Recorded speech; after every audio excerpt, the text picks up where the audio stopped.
on the eastern coast of the Mediterranean in the land of Tyre and Sidon, there was a woman named Europa. Hello, and welcome back to the Gods and Heroes show. Thank you so much for tuning in. On this episode, we talk about a woman, a kidnapping, and the fate of a continent. This is Europa and the Continental Clash. Now, Europa was the daughter of King Agenor of the Phoenicians, and she was raised in the seclusion of the royal palace. Europa lived the typical royal life. However, one night, at midnight, when others are visited by dreams that generally contain nuggets of true life, Europa was granted a vision from the heavens. Europa saw in her dream what she could only describe as two continents, one of which was Asia, and the other which lies opposite. Europa saw both continents in the forms of women, and she felt that each was fighting to possess her. One of the women, which we have called the other, had a foreign air to Europa. But Asia looked and acted as her own people in Tyre and Sidon did. This familiar woman spoke to her warmly, but surely, telling her that she had borne and nurtured this child. Europa was confused as to the child she was referencing, and then the woman, strong as she was, clasped Europa in her arms and whisked her away. Europa, conscious of her dream state and of the vision she is witnessing, did not fight the woman and went with her. As she tugged on her forearm, the stranger called for Europa to come. She exclaimed that it was the king of the gods, Zeus, that in fact has appointed her, and that Europa has a destiny. Just as quickly as the vision began, however, it ended, and when Europa awoke, she was in a daze. Blood rushed to her head, and it pounded in her temples. She slowly rose from her couch and quickly opened her eyes. The vision burned so brightly in her head, it was as if she had experienced it in the daylight of reality. And there she stood. Europa was motionless for a while. She stared into nothingness and relived the vision 1,000 times over. She broke her own silence, almost unconsciously telling herself, "What god could have sent me this vision? Who was that woman? Who pulled me so vigorously? Why did I not fight her? How lovingly she approached me. She looked at me with a mother's gaze. May the gods let this vision be for the best." As Ilios broke the daylight into the sky, Europa had calmed down from her vision from the night before, and she busied herself with her usual tasks. She washed, dressed, and hosted her friends, companions that came from many of the noble houses of Tyre and Sidon. And with them she prepared and made the typical offerings to the gods. Altogether, they traveled to the nearby meadow, nestled between the city and the sea. The meadow provided for bliss with fresh flower blooms and calm Mediterranean waters. Each of the women carried a basket, and Europa had a grand one. It was sewn of gold threads and carved into with scenes of the gods. Hephaestus, the god of the forge, crafted it himself, and Poseidon, the god of the sea, had given it to a woman named Libya when he was courting her in ages past. For much time it passed from one to another until Agenor, Europa's father, received it, and then he granted it to Europa. And now she carried it. Glistening in the sun, she filled the basket with flowers from the meadow and talked with her friends as they flocked along the seashore. After they had concluded picking flowers, and Europa herself had cut some of her favorites, roses, all the women gathered in the meadow and sat, relaxing in the sunshine. As they calmly spoke about their days, for a while, everything was normal. But then suddenly, fate herself broke into Europa's mind and reignited the images of her vision. Fate spoke to her, and Europa understood. It was Zeus, bearer of thunder and son of Kronos, that had fallen for the beauty of a young Europa. But for as much as he was infatuated with Europa, he feared Hera, queen of the gods and Zeus's own wife and sister.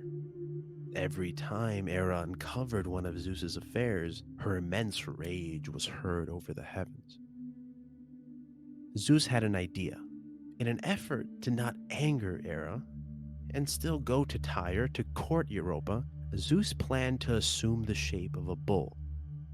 He would become a magnificent bull with large shoulders and graceful horns that looked as if they were crafted by man and inlaid with the most precious jewels. The bull would be a gold color, and his forehead would have a silver crescent moon. But before he transformed himself into the magnificent bull, Zeus contacted Hermes and met with him in the palace atop Olympus. Zeus said nothing to Hermes other than what he wanted him to do. Hastily, Zeus cried, "Hermes, a most trustworthy friend, loyal and proud, you always abided by my wishes. Please look there, down below to earth. That, my friend, is Phoenicia. Go there and drive the herds of the king down the slopes and towards the seashore." Without question, Hermes was off. His winged feet carried him down outside Sidon, where the herdsmen crafted their pastures. Hermes then released the herd and scared them off in the direction of the sea. Unbeknownst to Hermes, Zeus had been one of those bulls, driven en masse towards the meadow where Europa had been staying. As the herd neared the meadow and the seashore, it dispersed and began to graze on the meadow just a short distance from Europa and her Tyrian maidens. Well, not all the cattle had gone to graze. Zeus, now the proud golden-locked bull, approached Europa. Zeus moved gently and with purpose. His golden hair shined in the sun. All the maidens were in awe. Such a beautiful creature, so calm, so graceful. Zeus noticed the maiden's interest, and he eased closer, all the while focusing on Europa. Closer and closer he crept, and at first Europa was startled.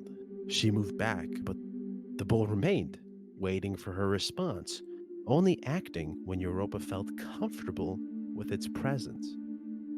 Europa gained the courage to approach the creature, and slowly she did. She stroked the fur, ever golden. It felt as if silk had been flowing through her hands. The bull motioned towards the flowers, and Europa offered one. The bull gently took it from her soft hands and ate it, letting out a happy coo. And Europa, delighted, kissed the crescent silver moon that graced the forehead of the bull. At this moment, the bull let out a joyful bellow, deep as it was, but not of a common bull. It played as the Lydian flutes did, a sound that echoed through the valley, a flute between two mountains. The bull then crouched and sat on the grassy meadow and motioned with its head towards its back. Europa now called out loudly to the Tyrian maidens, "Come now, let us climb atop this glorious creature and ride him. We can fit four at a time. He's so gentle, so tame. He's not like the other bulls. I sense a touch of reason in him, like a human. All that it lacks is language." As she exclaimed to her maidens, she dressed the bull in fine flowers and wreaths that she and her friends had created. She hung them on the bull's horns as she jumped atop the bull's back, motioning to the other maidens, "Come, join me, do not be afraid." The bull, however, cared not for the other maidens. Europa was the only prize worthy to ride atop its golden hide. And so it flung itself from the ground and began walking away from the maidens. Steadily, the bull gained speed, and the maidens could not keep up with their friend. The bull trotted with more and more speed. It seemed to Europa as if they were flying, and soon the bull leaped into the sea and began to swim away from the meadow. Soon Europa's friends were distant specks on the Phoenician shore. At this sight, a terror gripped Europa's entire body. But with one hand, she grasped the horn of the bull, and with the other, she struggled to balance on the back of the bull. She screamed to her maidens for help, but her voice was muffled by the sea. And the bull continued, as if it was a grand ship in the water. For a day, the bull swam in the sea, carrying the princess to a distant land. And the bull emerged from the water. He did so gently, as to not drop his rider. He placed Europa against a tree, and in an instant the bull vanished, and a man appeared. The man, as strong and as beautiful as the gods, told the woman that she was on the island of Crete, and if she gave him her hand, he would protect her. Europa, hopeless and in a daze, extended her hand in agreement. Zeus's desire had now been achieved. Europa awoke from what seemed like a long sleep. The sun beat down on her from the heavens. She looked to her left and then to her right. She was alone. She called out, "Father, Father, Father, please find me." And then she fell back on the ground, a tear shed from her eye, helpless and bewildered. Then she collected herself. How dare I even call for my father, I who have no care for my maidenhood? I left my homeland atop a bull, so willingly. Without two thoughts, I jumped on its back. But from where and to what place have I come? Thoughts rattled in her head. Death? Death would be too light a penalty for what I've done. But wait, am I really awake? Am I now mourning an actual disgrace, or is this a dream? Can I open my eyes to my bedroom and the palace? It must be impossible that I've climbed atop a golden bull that carried me across the seas. As Europa spoke to the sea, she wiped her palms across her face, rubbing her eyes as if to clear her vision. But each time she opened them to foreign beaches, with unfamiliar waters, trees, rocks, and flowers. Again she spoke, now in anger. "Oh, if someone would present that bull to me now, I would rip it apart with my hands, soft as they may be." She continued, "I should rend its flesh, break its horns, tear its golden fur from its skin, but these are unheard wishes. It was I that left my home, without shame, without thought. What is there left but for me to die? If the gods on Olympus have forsaken me so, let them at least send a lion or a tiger to this empty shore. Maybe my beauty may tempt their appetites, and I won't have to waste from hunger, the rose from my cheeks fading into nothingness." She waited, but no beasts arrived. The landscape remained unchanged before her. The ceaseless waves crashed against the shores, and Europa sat on the sand, smiling, laughing towards a cloudless sky. She cried, "Miserable Europa! Can you not hear your own father's voice? He is far, but he would be cursing you unless you put an end to your shameful life." Europa jutted a finger towards a tree against the sand and said, "Do you not see the mighty Agenor pointing to that ash tree, a tree on which you can hang yourself? Or there, a steep cliff from which you can jump into a watery grave in a stormy sea?" She continued, "Choose, Europa.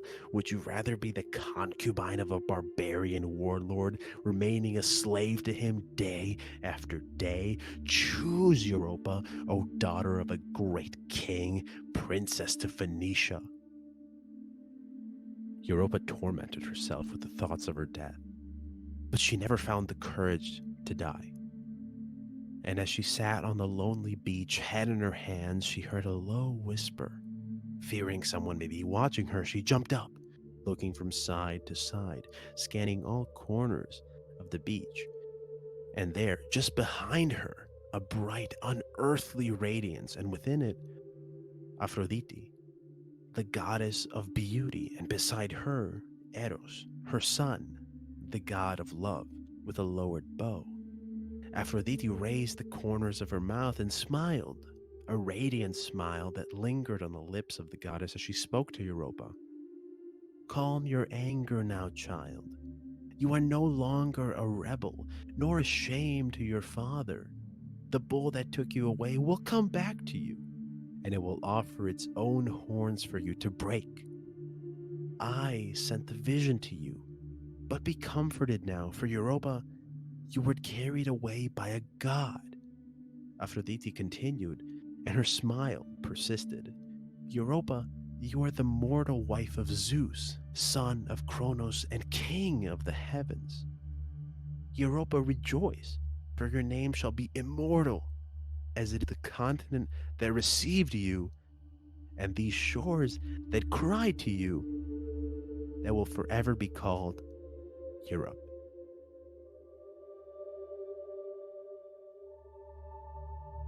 Thank you so much for listening to this episode of the Gods and Heroes Show. I truly hope you enjoyed it.